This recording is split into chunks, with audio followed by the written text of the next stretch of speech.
Shalom and good day all, this is Tequila29 back again for another indie comic review, and in this indie comic review I'll be covering Blood Tree by Peter J. Tomasi and Street Fighter by Udon Comics.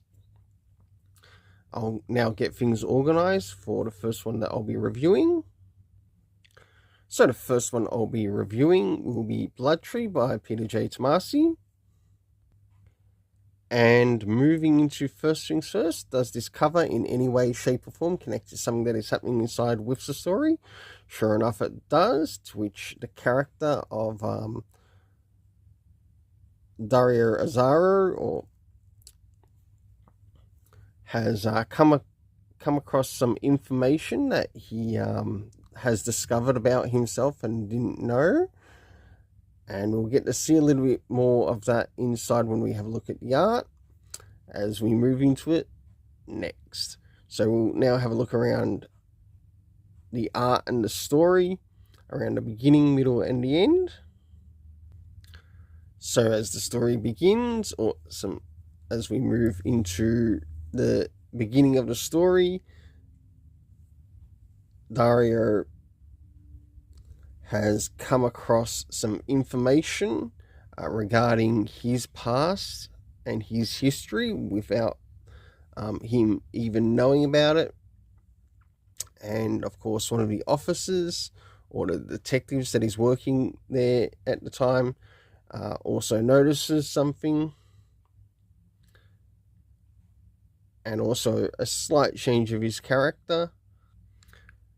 As we start to jump towards the middle of the story, there's another crime scene, and of course, with the person, Owen Fincher, the house that they raided and discovered, like the blood trees that have been done.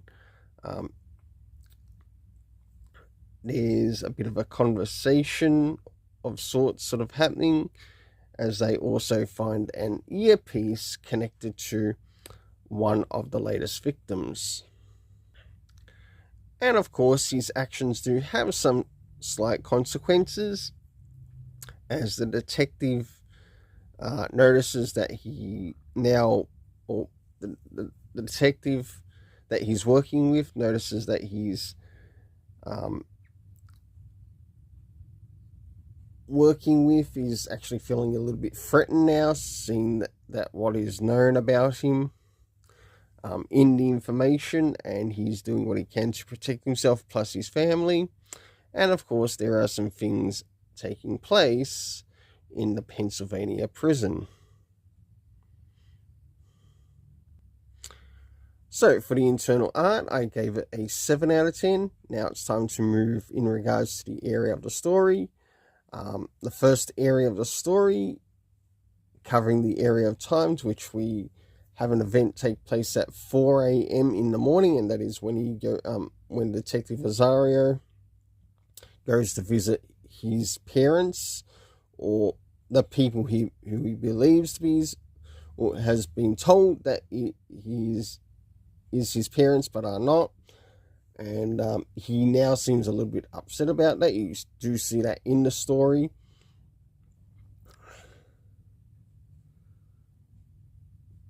Moving to the next thing, and that is locations. We had Fordham Road in the Bronx, New York City, the Azaro home.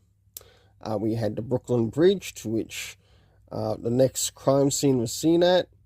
And of course, the Pennsylvania prison at Scranton. The cast of characters consisting of Owen Fincher, Dario Azaro, and of course his parents, who made an appearance, plus also the detective that's working with him. It's a pity that the character's name wasn't brought up. It would have been nice if it was, because you never know, this might be a first issue for someone, even though it is 4 issues in. But overall, I do give this story a 7 out of 10. Now it's time to move into the Street Fighter one. So as we jump into Street Fighter 6, issue 1, Starting off with first things first, does this cover in any way, shape, or form connect to something that is happening inside with the story? Sure enough, it does, to which I give a 7 out of 10. Now it's time to move into the internal art as we look around the beginning, middle, and of course the end, and also some of the things that are occurring in the story. So, as the story begins, we end up meeting with the character of Mal Masters and one of his escorts, who is called Carlton Rogers. And Mal Masters, we learn, is the son of Ken Masters. And of course, he then gets moved on to his next escort, as he's sort of like will be meeting up with his father at a set location. And I really quite enjoy this. I can understand why some people might not enjoy this first issue, but I do think this issue might actually have some promise, and I might want to collect the rest of them. So as we jump towards the middle of the story, we have the character of Mal Masters finally making a phone call to his dad just to let him know that he's turned up safely at the airport, and they're now on their way to the place or nation known as Nashal. And we do get to see how that plays out within the story. As we start to jump a little bit towards the end, there's a bit of a conversation between Sullivan and Mal Masters. And they have a bit of a nice conversation. And last but not least, towards the end of the story, to which something has happened with Ken Masters in the nation known as Nashal. And we learned that this place called Nashal is in the continent of Africa, but not in Africa, as the way it sort of comes across. Providing I understood the story correctly. For the internal art, I give a 7.5 out of 10. I think with the art, I think this would be really great to see as an animated movie when they get this all done, or maybe even just maybe a small animated series. Now it's time to move in relation to the story. The first things first is the area of time. Now, we actually got quite a number of references in regards to the time. We had 12:08 midday.